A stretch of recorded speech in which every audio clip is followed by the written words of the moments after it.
Dadi keikhlasannya Pak Sugiran iki non sewu. Iki non sewu. Kulo lek nodi niki nodi nggih. Nodi iki lek kadang-kadang ora ngerti nodi iki apa ngono ya. Jajal. Jajal. Heeh. Jeneng iki dadi dalam ikhlas. Ikhlas. Ikhlas, sabar.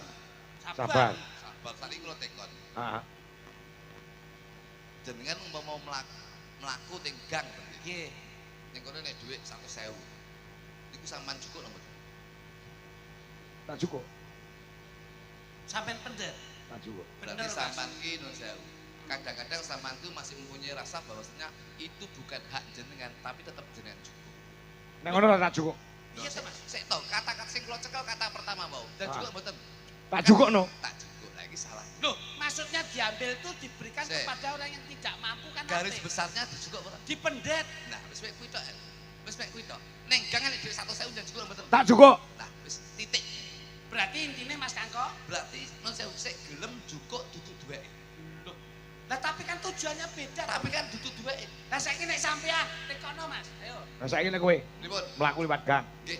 Enek dhuwit 100. Nggih. Mau jupuk ora? Mboten. Weh, kemaki kowe. Lah nyapa kemati? Lah kok ora gelem mbok jipuk kemiti? Lah wis dicukuk Mas Kangko mau kok.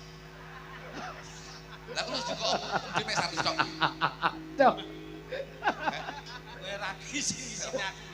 Iki bendahara iki wis Bendarane ora enek sik mesti ning bandara. Mas Kangko ki lek mikir ya tenanan lho. Lho aku yang ya bener ora? Iya ning nggonmu ngucapi ya sing pas. Aku ngomong nek kowe ngomong ngono kuwi blesetke pikirane Mas Kangko to jenenge. Jenengan nun sewu. Apa? Nggih sembahyang. Sembayang. Sembayang anake kaji kok. Niki kula tingali sedaya warga masyarakat iki kan sembahyang religi niki. Oh iya. Niki kula tekok jenengan. Heeh. Jenengan mau Jumatan. Jumatan. Saiki kula tekok. Jenengan niku pas Jumatan umpama. Pas Jumatan delalah nun sewu. Nun sewu lho Pak. Heeh. Delalah sapine jenengan niku muncul. Jenengan pirsa. Apa yang Anda lakukan? Lah, sapine langsung tak parani no, gumule no. Berarti jenengan kurang kusuk manembah marang Gusti Kang Arya Jagat Gusti Allah Subhanahu wa taala. Iki putrane Mbah Haji Sukron Suwanda lho. Putrane Mbah Haji, tapi lek nun sewu dalam beribadahnya seperti itu, nun sewu kuwi kurang ikhlas, Bos. Sik to. Lah nek wong saleh gek terus panjenengan sapine ucul terus goleki to. Iya no. Bener to, Mas. Berarti salate batal, Bos. Kok batal saiki Loh, nek kamu bersapi ya? Lah lek aku nyambut kon. Ibadah. Ya, Jumatan. Jumatan mau. Terus sapi muncul. Ya. Ayo kowe piye? Loh, ya menenge panggah salat. Kemaki lah ucul ngrusak gone tanggane. Lah aku ora duwe sapi yo. Ngomong oleh ra duwe. Walah, layakno, Nyapa? layakno. Kowe ra ndek sapi. Kene sapi. Berarti ndek anu wedhus. Duwe. Ndek wedhus. Duwe. Masyaallah. Ndek wedhus. Duwe. Oh, ngono kok ora sopan sampean ning ngarepe Mas Kangko. Lah nyapa? Lah wong wedhusmu wis sopan kok sampean karo Mas Kangko ora sopan. Lah kok iso? Wedhuse kluthuk. Heeh. Wedhuse kluthuk. Iya. Niku liwat ngarepe Mbah Kaji niku lho brangkang, Pak. Wah. Sopan santun Sopan. adab. Nggih. Adab bisa nduring ilmu. Niki. Lah kok niki liwat ngarepe Mbah Lurah-lurah kok berdigasan kaya ngono kuwi. Masa Wah, bukan berangkat. Seneng lah aku dikira garangan. lho. Lah nek lak sik aji wedhusmu to timbang kowe Kowe ora wedhus? ngerti. Jangan bisa wedhus. Mek. Saiki tak tekoni wedhus. Apa? Wedhus ki madhep kulon. Hmm. Buntute ning ndi? Madhep mulan buntute nang etan lho. Nah, saiki tak tekoni. Lek wedhus ki madhep ngalor, Buntute nang kidul. salah. Lho, kuwi lumrahe ya, Mas, lumrahe. Nek ndase ning etan butute ning kulon. Wedhus madhep kulon, buntute ning ndi? Lho, ning etan. Saiki lek wedhus madhep ngalor, Lho, butute ya ning kidul kita, Mas. salah. Iya. Salah. Dia panggah ning etan. Lho, kok ning etan iki lho? Lho wedhus mek noleh tok ngene ya. Kan madhep. Iki lho, palihe wedhus iki pintere Rahmo. Kowe tak tonyo tenan lho, kowe. Alah lek menunjuk ndek iki lho pali yo. Wong digugu tenan gunemamu kok iso. Ya, Ngene iki fungsionalnya beda. Ya. Nyih, Lah kowe mari pegel kok. pegel pijet lho. Iki ora kok pegel perkara awak, Mas. Ning pikiran. Dijak omong Mas Kangko ya penak, takjak omong penak. Mbok omong karo sampean angel lho. Angel yo nang digarap. Lho. Ya, diomongi repot ta iki. Heeh. Sik ngengkel ngumpani kuwi. Dhewe aku wis izin bacolku ya kuwi. Oh repot ya Ra. Tur pangapunten. Ah piye? Niki lak nuansanya nuansa syukuran. Baby bisa selalu ya. Ngono. Mas Kiran. Yang mana? Oh, beliaunya. Sampun pirsa. Beliaunya itu loh. Bu Evi yang ngagem Ngagem jilbab. jilbab. Wah, kayak istrimu ya. Istriku juga seperti itu. Jilbaban ngoten. Oh iya, berukut. Masya Allah, dasnya wis enek. Enak cilik. Oh iya. Bisa jam. Insyaallah. Mesti ya, yuting ya. Lho Ra, aku nek karo bojone iki ya rada mangkel lho, Pak. Lah ngopo? Penonton sing ligo pager. Nggih. Salah kok ini kayak numpak kol. Kowe aja sembrono lho. Ibu-ibu itu pejuang pahlawan wanita. Bang opo? Lho, lha iki ibu-ibu sing mirsani ngene iki rumangsamu. Kan sore ngadeg lho. Sore ngadeg lho. Kae lengganing tembok iki direwangi senajan to diseneni kancane ya Heeh. tetep peksa. Kan sore ya. Lho ngono, kowe kok ngrasake wong wedok. Lah bojomu kuwi mbok diragati ben apik. Betul. Berarti roh bojoku. Ya ora. Oh, audien wae ngerti Kok kok. nyokot piye ngau. Biyen nyokot urut tak rabi. Begitu aku dadi dagelan laris, saya wis gak nyokot neh. Lah pripun? Untune ndek tak kawat. Masyaallah. Alhamdulillah begitu tak kawat iki udan terus sampun bledek lambene. Berarti yo ngono ki nek azan. Wong ki sak madya pangapunten. Heeh. Bu Evi itu beliaunya itu sederhana. Heeh. Sak madya. Biasanya pejabat lu mesti diapik-apikke, Ya. dienek-enekke. Ah. Tapi kesederhanaan beliau Pak Haji Giran kalian Ibu Evi, Bu Haja, Ya. itu semua kesederhanaan. Mulai perlu dicontoh. Sing ngomong sederhana sapa? Kowe Kowe tak tekoni. Iki non sewu. ayo. Secara riset penelitian saya, wong wedok itu non sewu lebih boros. Boros apa? Ora percaya tekono Bu Evi. Bu Evi ki ning lemari jilbab lek 12 sak luwe. Tapi Pak Sugiran iki paling sokok mek loro. Ayo, tekono. Tekono. Berarti boros wong wedok. Wong wedok, Pak. Jilbabe kathah. Ayo, Bu Evi, baca jilbabe kathah teng lemari. ayo. Ngene iki dulur. Beda. Kok Pengajian beda. Yasinan beda. pertemuan PKK. Pertemuan beda, PKK beda. Akeh lho jilbabe Bu Evi. Ini Pak Haji Giran. Loro yakin. Iki sing dikira tak sing ning omah wis bulak. Yakin. Contohnya angger jebles. Lho iya lho, iki riset lho, Bos. Penelitian lho Pak Kangko. Lho Ah. saya lho. Iki riset. Heeh. Penelitian saya dan sudah terbukti Ya. 99,9% ini non sewu, ini sudah diakui, Pak. Diakui perkara apa? Loh, diakui dengan riset penelitian saya bahwasanya wong wedok niku non sewu dengan situasional non sewu. Wong lanang ki apapun bentuk pengorbanannya itu demi seorang wanita. Alah, yo panggah wong wedok. Ora iso. Panggah wong wedok iki non sewu menangan dhewe. Delon. Loh, ayu, ibu ki. Sing niku lho ya ayu, dandan cantik, jilbab ya becik, wedaan ya celaan ya lipstikan. Ya ora? Nggih. Ayo, wong lanang delon iki. Yo. Ireng-ireng koyo ngene iki. Iki pengorbanannya beliau, loyalitas untuk seseorang wanita. Bos, nun sewu aja nun sewu semenang-menang karo wong lanang lho. Aku ki perwakilan. Lah kok malah nesu karo aku ki lho. Lho iya lho. Lho aku lah ngandake Bu Lurah itu seorang wanita, pahlawan wanita. Loh, tapi kadang-kadang kata-katamu nun sewu, kadang-kadang kowe diskriminasi karo wong lanang kowe. Sekarang kan emansipasi. Emansipasi boleh, tapi seharusnya persamaan gender itu harus diutamakan. Lah wong wedok salahe apa jajal?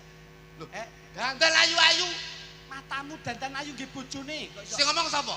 Loh, Yo mek nek tontonan tok dandan ayu, jajal ning omah, kok nggih daster jebol-jebol. Ya ora?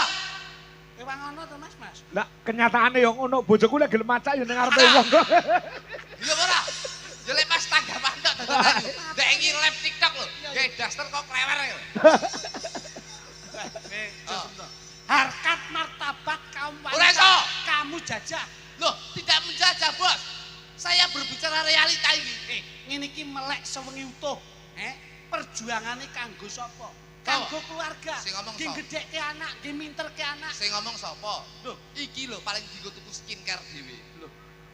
Wong wedok itu dienggo tuku skincare dhewe. Lek wong lanang ki dienggo kebutuhan rumah tangga saulan full, Bos.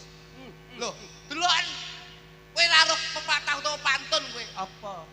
Dolanan boling kena beling. Apa kuwi? Sing wedok glowing, sing lanang gulung kuming. Oh. Ya ora. Delok wong lanang-lanang iki lho telokso iki. Hidup wong lanang. Kenyataane kaya ngene iki. Cakwe Nganti uireng-ireng direwangi ning tengah sawah. Tengah sawah Pak Kakung. Golekne sapa ngene? Wong wedok. Lah iya. Kok ya ora. Hidup wong lanang.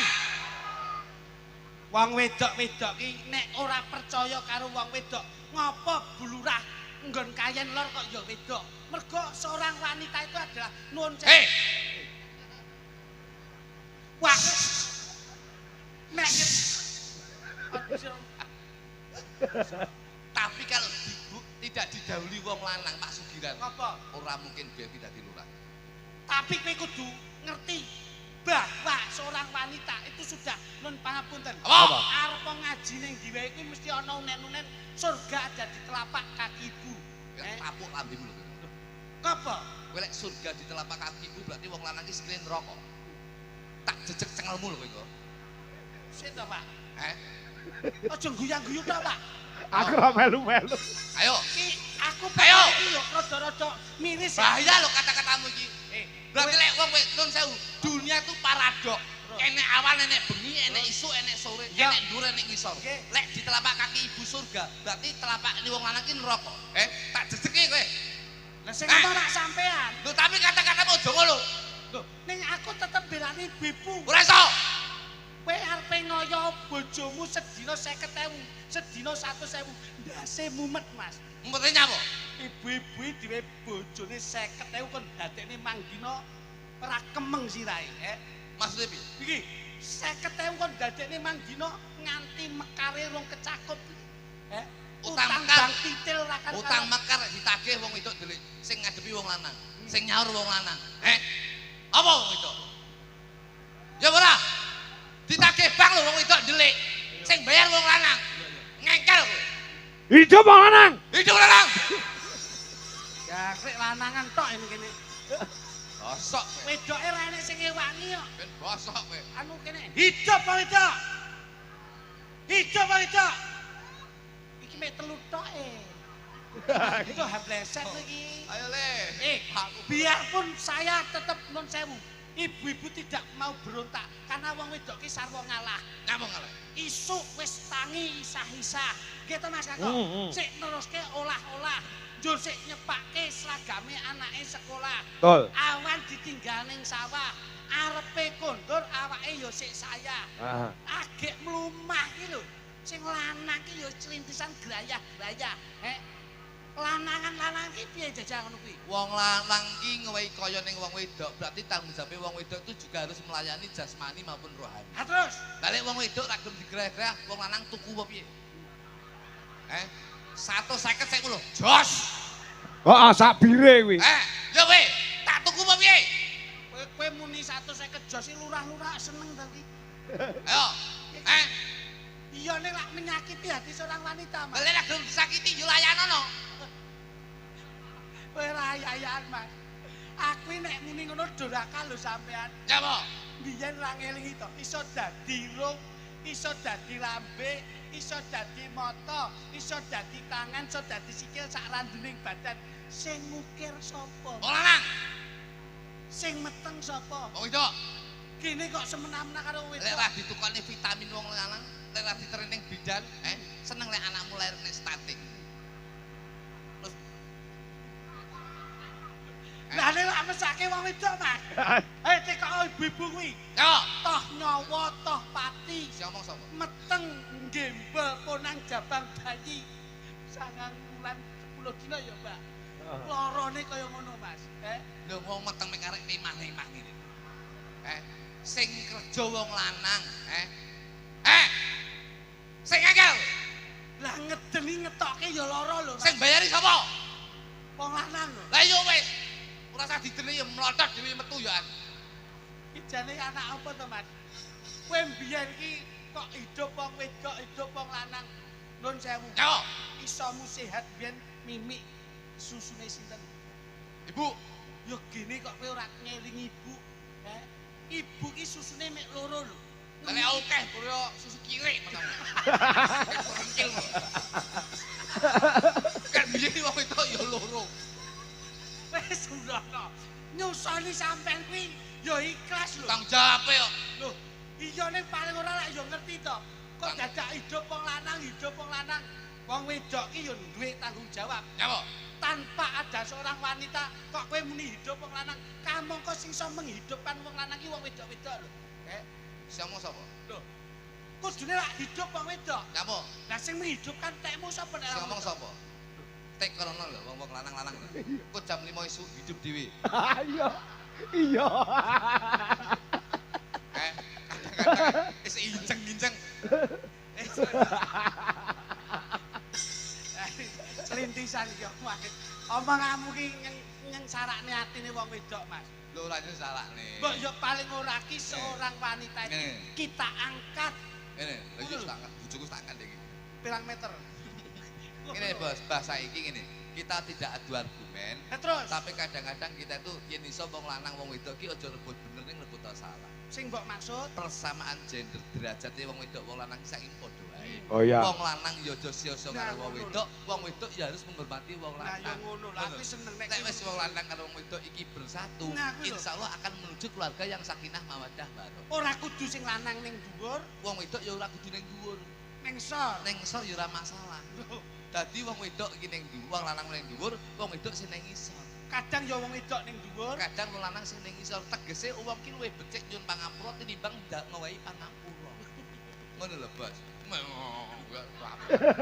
Diomongi tenanan malah cengengesan iki. Nyenengke iki. Sapa sing ngomong penak ning ngisor? Iki lho lambene iki lho. Iso penak ning ngisor piye tau ning ngisor keturun kok iso. Ngono. Ayo kene, tembange Pak. Kersanipun jangkep nggih, Mas. Ya. Karena niki titipan saking Rama panjenengan. Apa, Mas? Kula niku nalika semanten bapak yang nderekke. Ah. Pak Jolego niku sing dageli Mbah Haji Sukosodo bapak kula. Oh, ya almarhum ya. Nggih. Kok iso medun tumurun ning sampean ndageli aku. Nah, mula niki Gusti Allah niku nyiptake umate hambane niku mboten ngerti karepe kepiye ning tujuane mesti apik. Heeh. Kula bapak rumiyin nderekke Rama panjenengan, Heeh. jur sakniki kula nderekke panjenengan. Iya, iya. Tur kula tesih emut. Kelingan apa? Ngendikane Mbah Sukron Suwondo. Heeh. Sing penting wayang kuwi tetep lakon, ya tetep lagon, ya ana lucon. Heeh. Mula ingkang dipun rangkum menjadi 3L. Heeh. Lagon, lakon, Lucon. Mbah De Sukron Suwondo sing ndageli pake, Mas Kangkor sing dalang sing ndageli awake dhewe, lah sok ben Jendra sing dalang, sok ben sing nanggap anak. Kok sing dageli ora anakmu sing nanggap anakmu? Anakku wis dhuwur kok derajat. Wah, iso Saka bapak. Oh lho, apa dek iki ya wis tes-tesan masuk? Tes masuk kemarin. Masya Allah. Dadi tentara. TNI Polri. Iya lho. Masya Allah. Kapan? Bulan kapan? Agustus Dik. Anak dagelan nih. Loh, tentara. Loh, saiki dinas teng pundi? Ning dalan. Oh, Babinsa. Karnaval iki karnaval. Omong. Bocah iki njaluk Masa dimulai. barat. Kok malah karnaval. Ayo kene coba. Aminor. Pak Curo. Ayo Mas Ucu. Nggih, iya. Kalian sudah no? Wis tau. Tapi kersanipun barokah nggih. Oh iya ya. Heeh. Anu, niki salam kali dulur lanang, Kang Samirin. Oh, enek Kang Samir. Niku biasa niki iso. Oh, kene iki apa jenenge lingkungane agamis. Mula ya disolawati apa piye ngono sing apik men slamet sekabehe donya lan akhirate. Insyaallah. Nah, ya. Pun to, pokoke sedaya nu ikhlas. Coba Mas Rudu. Mas Dijo Kangkos. Nah, saya. Bareng nggih. Ya. Tuh, Mbak Kak. Ya. Contongmu iki lho. Wong mau wis pas kok iso blesek ki piye to? Wis pas lho. Ayo coba nadanya Mas. Wis bosok. Salatullah. Ayo. Salatullah. Mas Kangko. Salatullah. Yuk kita bertiga bareng. 1, 2, 3. Ya. Sa. Contohmu neh. Domongi pidana. Oh, Akan ning bandara. Mbok. Aminor. Sa. Sa. Ayo bareng. Tuh, Mbak Kak ya. Sa. Tak tunjuk. Sa. Bareng tuh agak ya. Sa. Nah. Mriki. Jenengan ki yo provokasi. Betul, gawe tapuken le. Ayo kamu di situ aja. Siap. Salatullah. Salatullah salamullah ala Rasulullah. Stop. Anak haji. Selawat kok bleset iki. Meleset piye ta ya? Ayo Mas Ruduk jajal sih. Aku. Salatullah salamullah sampean. Allah Toha Rasulillah Rasulillah. Iya Mas Kakak. Salatullah salamullah. Ayo kowe. Gentenan jare. Ora. Iki salah rek, salah. Ayo. Ora, iki salah rek. Ngopo kok iso? Ben jajal iki Mas ganti apik kok iso. Ayo. Ayo. Aku sih. Tawassalna bi bismillah wa bil hadim Rasulillah Wa kuri ucap bismillah. Ayo Mas Eko. Wa kuri ucap bismillah.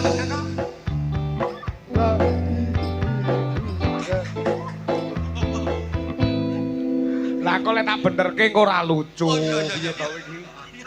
Pancen yo tak salah. Apik lho. Jenengan kudu nderek lho iki. Ya. Duwe linggo salipur. Ya sinden-sinden barang melu. Sik. Yo. Acarane lah bersih desa kabeh rawuh dereng ndonga Kula cok kudu derek ndonga mugi sedaya ahli swarga. aja kudu Derek ndonga mugi sedaya ahli swarga. salatullah Mas Kako persiapan Apa? bulurae namine Bu Evi Bu Evi mugi kathah rejeki. yen dipirsani seneng ngaji Memang Bu Evi cantik sekali. yen dipirsani kok seneng ngaji Memang Bu Evi cantik sekali. garwane ke Bapak Haji Kiran Bapak jikiran. Bapak jikiran. ayo persiapan Kuwi tekku. kowe ora nesu wae dimarahi sik Kuwi tekku kok. iya sabar ora kowe iki kudu Lah kuwi yo kudune tekku. nek ibadah bareng-bareng kok iso garwane Bapak Haji Kiran Pak Haji Kiran tetap tampan. Rino wengi manembah pangeran Rezekine samparan-paran. Rino wengi manembah pangeran Rezekine sarang samparan-paran. salatullah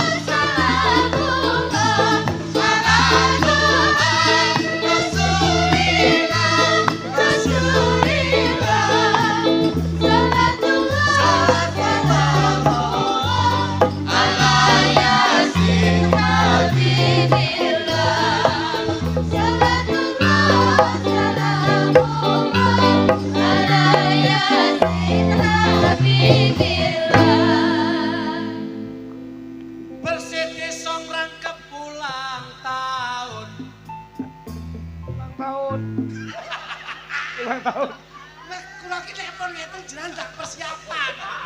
Lah kowe ora ngomongi aku kok. Kula lak pun ngomong to. Omong piye? Di mana kita ketemu di panggung harus ada spontanitas. Oh, ya. Persedeso karo ulang tahun. Sesarengan sami nyuwun, sami nyuwun. Gotong royong kabeh mesti turun. Insya Allah wargane rukun. Gotong royong sedaya turun. Insya Allah wargane rukun. Terima kasih datang masyarakat. Sedaya tan sah manggiya sehat, manggiya sehat. Saben dina nindake salat. Insya Allah selamat dunya lan akhirat. Saben dina nindake salat. Insya Allah selamat dunya lan akhirat. Salatullah.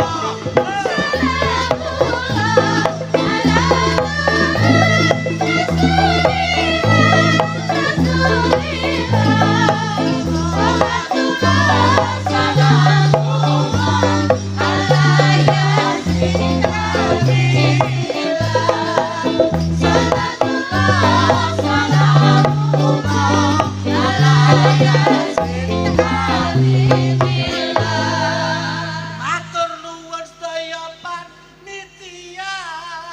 Panitia terus piye? Aja angel-angel to. Beh, kene lek mikir lakon aku. Iki sing Panggah omong. Padha mikir iki. karena ini semua mikir, Pak. Beh. Matur nuwun sedaya panitia. Panitia semoga bahagia, semoga bahagia. Jangan lupa selalu berdoa. Mudah-mudahan semua panitia dapat lindungan dari Yang Maha Kuasa. Kowe malah yo bleset contohmu. Ono ki wis bleset Mudah-mudahan semua panitia dapat lindungan dari Yang Maha Kuasa. Wis bleset, Pak, bleset, Pak. Bleset iki wis. Aku agar medhot dagelan iki kon mikir diakrek. Enake ngeten iki.